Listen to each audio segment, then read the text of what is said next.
Sesudem tertangkap polisi terungkap fakta aman kedua tersangka begal sadis di Tanjung Senai Ogan Ilir ternyata residivis. Keduanya ketemu serta kenal pas jalani hukuman di Lapas Muaro ini.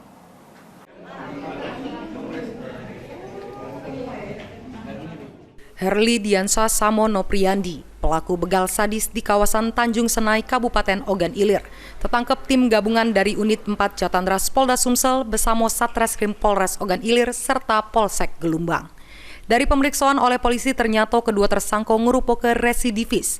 Tersangka Herli Diansyah pernah dipenjara 3 kali dengan kasus narkoba 2 kali, sekali kasus kepemilikan senjata api ilegal.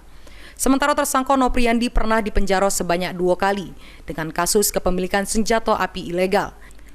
Keduanya pun bertemu dan kenal pas menjalani masa tahanan di Lapas Muaro ini pada 2022.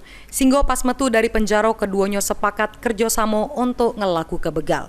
2 tersangka yang kita amankan pada perkara pencurian dan kekerasan yang mengakibatkan hilangnya nyawa yang terjadi di Tanjung Senai ini adalah residivis, di mana Herli Diansa itu 3 kali menjalani hukuman dengan 2 kasus perkara narkoba, kemudian 1 perkara kepemilikan senpi ilegal.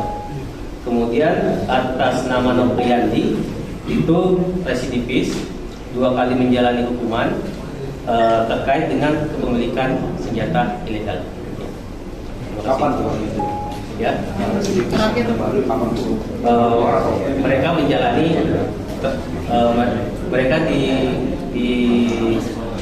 menjalani hukuman di Lapas Muara ini, kemudian pada tahun 2022. Guna mempertanggungjawabkan perbuatannya, kedua tersangka dikenakan pasal 365 ayat 3 KUHP dengan ancaman hukuman 20 tahun penjara.